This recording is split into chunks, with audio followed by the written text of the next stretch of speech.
Well, coming to you live from Angkasa Puri, Kuala Lumpur, I'm Muhammad Amin Carlos, and this is Updated News.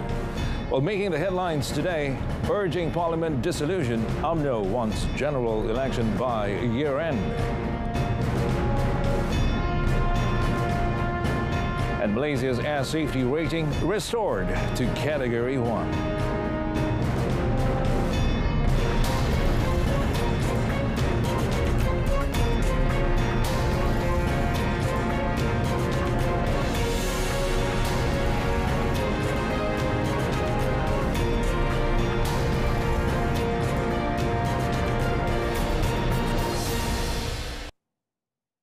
Well, hello and good afternoon.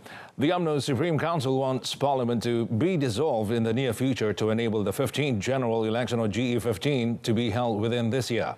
Well, this was agreed at the Supreme Council meeting last night, held after the party's top 5 leaders, known as the Top 5, met yesterday.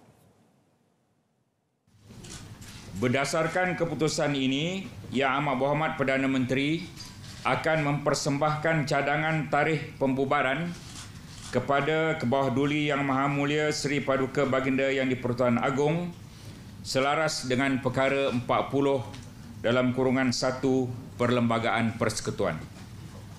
Kedua, keputusan mesyuarat ini adalah berasaskan pendirian konsisten UMNO sejak dari awal untuk memulangkan mandat rakyat yang tertangguh akibat pandemik COVID-19 setelah runtuhnya Kerajaan Pakatan Harapan. As such, he said party machinery at every level had been instructed to finalize preparations to enter the dissolution phase until polling day. Well, the meeting was chaired by Party President Dr. Ahmad Zahid Hamidi. Well, Malaysia's air safety rating in the United States, the U.S., has been restored to Category 1 after all 33 issues raised by the Federal Aviation Administration, or FAA, were resolved. Well, Transport Minister Dr. Wee Ka Siong said the issues picked up by the FAA in 2019 initially did not reoccur, and the Civil Aviation Authority of Malaysia, or CAAM, was able to resolve 29 out of the total issues from the second assessment by FAA in December last year in the span of just 6 months. Well, by mid-July this year, Dr. Wee said the FAA returned for a reassessment, and CAAM had already completed all responses for the 29 findings, and all corrective action plans were closed. Well, it said the past 2 years have been a crucial period for CAAM as a whole organization was restructured, while various efforts were carried out to strengthen its workforce, documentation, and develop comprehensive training policy for the inspectors. Well, according to the minister, a Category 1 air safety rating means Malaysia's Civil Aviation Authority complies with ICAO's safety standards. Now, with Malaysia regaining Category 1, Dr. Wee said the country will be able to chart more flights or open new flight routes to the U.S., further boosting economic and tourism opportunities for Malaysia. Well, a moderate earthquake measuring 5.7 on the Richter scale was detected in North Sumatra, Indonesia at 3:28 a.m. today. The Malaysian Meteorological Department, or Met Malaysia, in a statement today stated that the earthquake occurred 286 kilometers southwest of Sabak Bernam, Selangor. Well, according to the department, tremors may have been felt in the Klang Valley, Selangor, Negeri Sembilan, Melaka and Perak. Well, it said Met Malaysia would continue to monitor the situation and urge those with information to the tremor, or rather on the tremor, to fill out a form at the link provided on its social media platform. Meanwhile, the Indonesian Meteorology, Climatology and Geophysics Agency reported that the quake, followed by 2 tremors with magnitudes of 5.1 and 5 respectively, did not have the potential to trigger a tsunami. So far, there were no reports of damages or casualties, including in the hardest hit areas of the North Tapanuli district. Initial police investigations have found that there was no kidnapping attempt at a petrol station in Teluk Panglima Garang, Kuala Langat, as claimed in a viral post on social media. Well, a 1-minute 45-second video was uploaded on social media claiming that a man approached a car belonging to a local woman while she was at a petrol station and that there had been an attempted kidnapping. Well, according to the Kuala Lumpur District Police Chief, Superintendent Ahmad Redwan Muhammad Noor Elias Saleh, the Kuala Lumpur District Police Headquarters confirmed that it had received a police report on Wednesday from a 34-year-old local woman saying that a man behaving suspiciously had got out of a car and headed to the back door of the complainant's car while 3 of the complainant's children were seated in the back of the vehicle. However, from initial investigations into the police report, it was found that there was no kidnapping attempt and was rather as was spread on social media. Well, Ahmad Redwan said the police were also conducting further investigations into the police report and urged members of the public not to make statements or spread any news before referring to the authorities. Well, he stressed that the spreading of any false statement or news could lead to prosecution under Section 505 of the Penal Code and Section 233 of the Communications and Multimedia Act 1998.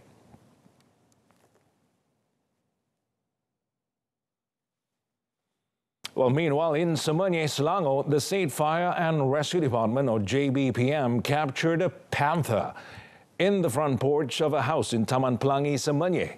Well, Selangor JBPM Director Nur Azam Khamis said they received a report of the sighting at 3:32 p.m. and used a special net to capture it. Well, it said Department of Wildlife and National Parks or Perhilitan personnel tranquilized it before putting it in a special cage. Nur Azam said the operation ended at about 7:10 p.m. and the panther was handed over to Perhilitan.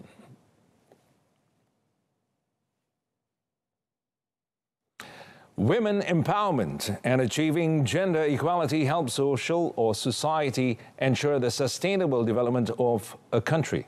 And women who are the change advocates in today's society not only serve as the harbingers of growth and development, but also act as a major catalyst in the economic advancement and prosperity of our nation. Kartika Chandran has the story. In the context of women and development, empowerment must include more choices for women to make on their own. Such is the case with Malaysia's own supermodel, Amber Chia, who moved to Kuala Lumpur from a small village in Tawau, Sabah, to pursue her modeling dreams, overcoming all the challenges, hurdles, and life experiences, making her the icon that she is today. Because of the philosophy of never try, never know, don't give up. So I managed to win the title of Guest Timeless Beauty. But before that, I do join a lot of different competition, but I didn't win any of them. So those are people who don't know. And because if I give up halfway, I couldn't reach the title of Timeless Beauty of Guest. We empower women because of that. You look at a woman this day compared with my parent generation, it's going to be totally different. There is so many women are doing so well in this world. It used to be women have to stay at home, taking care of the children, but look at this day, you know, it's equal. And I think to support each other is very important because when you are a woman, and I'm a woman, when you show me the support, it's going to be very different. I can feel the link. In redefining gender roles, it is not a disadvantage for women who choose to work in fields mainly dominated by men, such as law and enforcement. According to Selangor Deputy Police Chief Datuk Sasikala Devi Subramaniam, women in the police force are capable of working on par with men, demonstrating equality, beyond doubt in terms of work, emotions and attitude. In the police force, I think the perception that it belongs to the men itself, the workforce, because it comprises about 90% of them are men who occupies this post as police officers. So naturally, women are a negligible number. I think there's only about 12% of us in the police force. With the support by them, in recognizing women about their capabilities and abilities, we are able to overcome these challenges. In today's world, women continue to strive and build identity for themselves. To conclude, it is important for women to not give up, support one another, and strive to create a higher benchmark. empowering women, Berita RTM.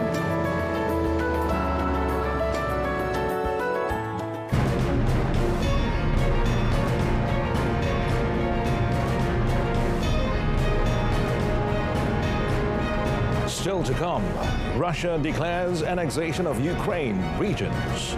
Stay with us.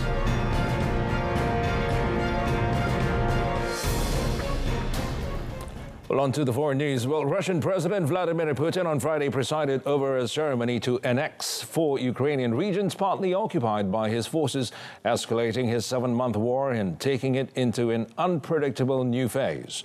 Well, the ceremony took place 3 days after the completion of hastily staged referendums in which Moscow's proxies in the occupied regions claimed majorities of up to 99% in favor of joining Russia. While Ukraine and Western governments describe those votes as bogus, illegitimate and conducted at gunpoint. In a speech repeatedly interrupted by applause, Putin declared that Russia had 4 new regions. Сегодня мы подписываем договоры о принятии в состав России Донецкой Народной Республики, Луганской Народной Республики, Запорожской области и Херсонской области. Уверен, что Федеральное собрание поддержит конституционные законы о принятии и образовании в России 4 новых регионов, 4 новых субъектов Российской Федерации. Потому что это воля. Well, he urged Ukraine to cease military action and return to the negotiating table. Kiev has vowed to recapture all the land seized by Russia and said that Russia's decision to annex the authorities, or rather territories, had destroyed any prospects of talks. Meanwhile, thousands of Russians gather in Moscow's Red Square in celebration of the annexation of 4 occupied regions of Ukraine. Military officers seized control of Burkina Faso on Friday, claiming to be restoring peace to the jihadist-wrecked country as they dismiss a junta leader who had himself come to power in a coup at the start of this year. Well, in the capital, Ouagadougou, witnesses heard pre-dawn gunfire around the presidential palace and junta headquarters. Then, just before 8 p.m., more than a dozen soldiers in fatigues appeared on the state television and radio broadcaster to announce the removal of Lieutenant Colonel Paul-Henri Sandaro Damiba for failing to stem a jihadist insurgency. Well, in his place, they proclaimed a 34-year-old Captain Ibrahim Traoré in charge. Now, the rebelling military also announced the closure of air and land borders from midnight, as well as the suspension of the Constitution and the dissolution of the government and transitional legislative assembly. Well, a curfew from 9 p.m. to 5 a.m. was also put in place. Ousted leader Damiba's fate remain unknown. Now, the Economic Community of West African States called the latest coup inappropriate at a time when it said progress was being made for a return to constitutional order by July 2024. Now, the French Foreign Ministry told its citizens in the city, believed to number between 4,000 and 5,000, to stay home. In Brussels, the European Union expressed concern at the events unfolding at the Burkina capital. Well, a suicide bomber attacked an education center in the Afghan capital where hundreds of students were preparing for university exams, killing at least 20 people, most of them young women. Now, the bombing happened in the Dasht-e-Barchi neighborhood of western Kabul, home to the minority Hazara community, the target of some of Afghanistan's most deadly attacks. Now, witnesses said the bomber shot dead 2 security guards before entering the gender-segregated classroom. Now, the bomber entered from the front door where girls were sitting, adding up to 600 people in the hall at that time. Now, no group has yet claimed responsibility for the blast at Kaj Higher Educational Center, which coaches students for university admission tests. The United Nations Assistance Mission in Afghanistan, UNAMA, told AFP that at least 24 people were killed and 36 others wounded in the attack, adding the numbers were expected to rise.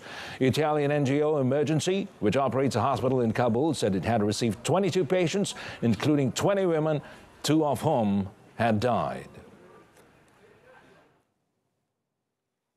U.S. forecasters expect Hurricane Ian to unleash life-threatening conditions on the Carolina state after causing devastation in Florida, where it killed at least 12 people, with the toll expected to rise. Now, after weakening across land, Ian regained its Category 1 status in the Atlantic Ocean, the U.S. National Hurricane Center said, predicting up to 2 meters of storm surge as it slams into the South Carolina coast by afternoon. The storm, one of the most powerful ever to hit the United States, left hundreds of people in need of rescue in Florida. State Governor Ron DeSantis on Friday described the coastal Fort Myers area as, quote-unquote, ground zero. But he also said this was such a big storm that there are effects far inland, and many people evacuated, but thousands chose to shelter in place.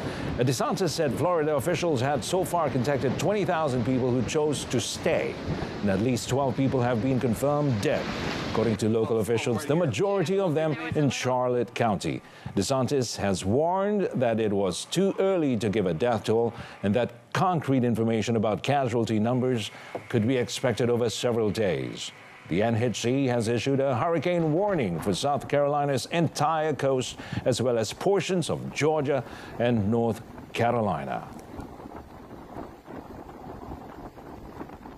Well, a fire broke out Thursday at Paraguay's Superior Court of Elections, destroying thousands of electronic ballot boxes and other equipment only 2 months ahead of the South American country's presidential primaries. Now, more than 300 firefighters were deployed to the scene to fight the flames, which were brought under control after 6 hours. The judicial body's president, Jamie Bestard, said they have lost 8,500 electoral machines, notebooks, and electoral material. However, he said the judicial body guarantees citizens that the December elections will take place as planned. Well, National Police Chief Alberto Vietas said 2 court officials who are missing are being sought by authorities. Guillermo Ferrero, leader of the opposition Liberal Party, alleged the fire was an intentional act, adding that it was an act of sabotage. Now, the court spokesman, Luis Alberto Mauro, did not reject the idea, but said there is not yet evidence of arson. Paraguay's primary elections are scheduled for 18 December, with the general presidential election on 30th April 2023. Well, thousands gathered at Beijing's Tiananmen Square this morning for a flag-raising ceremony marking 73 years of the founding of the People's Republic of China. Well, after trumpet soldiers sounding their clarions, the national flag was escorted into the square by 96 members of the Chinese People's Liberation Army, or PLA, Guard of Honor. Well, a huge crowd of spectators gathered at the square in the early hours, waiting for the exciting moment of the national flag being raised. Well, thousands more were on the spectator stands by the Tiananmen's rostrum, including 1,000+ university students. Now, the middle of the square was decked out with an eye-catching 18-meter-tall flower basket arrangement as part of the National Day celebrations. Now, the basket also featured a slogan marking the upcoming 20th National Congress of the Communist Party of China. Now, watching the national flag-raising ceremony at Tiananmen Square on 1st October has been a way of celebrating the National Day for many Chinese who joined the gathering for sightseeing and express the feeling of patriotism.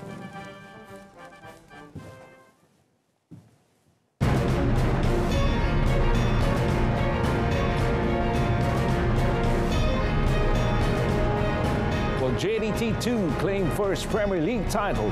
That and more coming up right after this short break.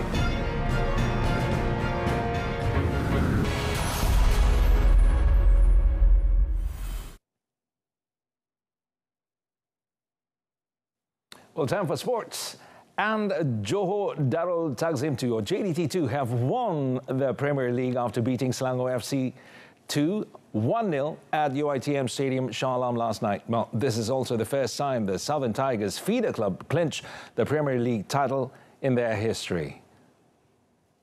Well, coached by Mariano Echeverria, JDT2 needed only a draw to win the title, but they nonetheless got ahead in the 49th minute courtesy of Daryl Sham KK George. Now, Selangor 2 managed to threaten their rivals' goal several times, but their efforts came to naught, and the match ended 1-0 with JDT2 topping the league with a total of 42 points. In the other Premier League match, Kelantan FC remained second with 37 points after drawing 1-1 with Kelantan United and Sultan Muhammad IV Stadium, Kota Baru, Kelantan. Well, Jamal Musiala scored once and set up 2 more goals as champions Bayern Munich cruised past Bayer Leverkusen 4-0 to snap a 4-game winless run in the Bundesliga. Now, the German international delivered a superb performance for a confidence-boosting win ahead of Tuesday's Champions League group game against Viktoria Plzen and the Bundesliga big match against Borussia Dortmund next weekend. On to tennis, top seed Casper Ruud was knocked out of the Korea Open in the quarterfinals on Friday. The U.S. Open finalists came up against an in-form Yoshihito Nishioka, with the Japanese star taking down the Norwegian 6-2, 3-6, 6-2 in Seoul. Nishioka struck 32 winners and committed just 14 unforced errors in the victory, which was just his second against a top-5 opponent. Nishioka will now play Alexander Kovacevic in the semi-finals after the American lucky loser defeated countryman Mackenzie McDonald 4-6, 6-3, 6-2. Earlier in the day, 4th seed Denis Shapovalov was imperious form, cruising past Moldovan Rabu Albot 6-2, 6-2 in 73 minutes. The 23-year-old Canadian will square off against Jensen Brooksby in the other semi after the American advanced by a walkover from 2nd seed Cameron Norrie.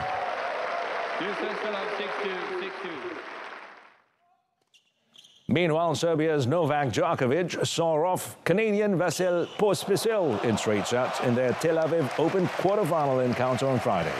The 21-time Grand Slam champion came through a tight opener before booking his spot in the semis with a 7-6, 6-3 victory. The top seed will next face Roman Safelin for a place in the final after the Russian eased past Frenchman Arthur Rendekonig 6-4, 6-1. Second-seeded Croat Marin Cilic advanced without hitting a ball after his British opponent Liam Brodie was forced to draw, or rather withdraw, through an unspecified injury. Cilic will meet France's Constant Lestienne, who upset American 4th seed Maxime Cressy 6-7, 6-3, 7-6 in the semi-final. Over in Bulgaria, 2-time defending champion Yannick Sinner saw off Australian Alexander Vucic in straight sets to advance to the Sofia Open semi-finals. The Italian claimed a 6-2, 6-3 win and will next face Holger Rune after the Danish 5th seed saw off Belarusian Ilya Ivashka 6-2, 5-7, 6-4. Sinner's countryman, 4th seed Lorenzo Musetti, also progressed following a 7-6, 6-1 victory against German Jean-Leonard Struff. Musetti will play Marc-André Huesler for a place in the final with the Swiss earlier battling past Poland's Kamil Majradsk 6-7, 7-6, 6-3. Game, set a match.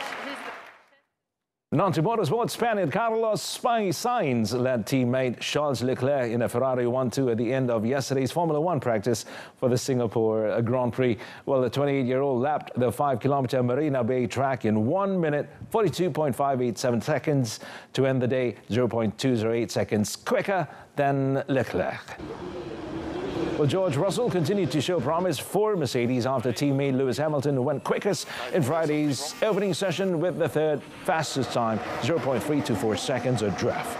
Now, that put the Briton less than a tenth of a second clear of birthday boy Max Verstappen, who was second during the first hour of practice but spent much of the flooded second session in the garage, only coming out in the closing minutes to set the 4th quickest time. Now, the Red Bull racer, who turned 25 on Friday, is 116 points clear of Leclerc and 125 ahead of teammate Sergio Perez in the overall standings. Well, Sunday's race will offer him his first chance of clinching a second successive title, with the Dutchman needing to score at least 22 points more than Leclerc and 13 points more than Perez to get the job done. Hamilton, whose efforts in Friday's opening session put him at the top of the timesheets for the first time this season, ended the day fifth. Well, the Singapore Grand Prix, which takes place at night against a backdrop of glittering skyscrapers and has established itself as one of the sport's most popular races, is returning to the calendar for the first time since 2019 this season. The race was absent during the last 2 years due to, well, you know, the COVID-19 pandemic.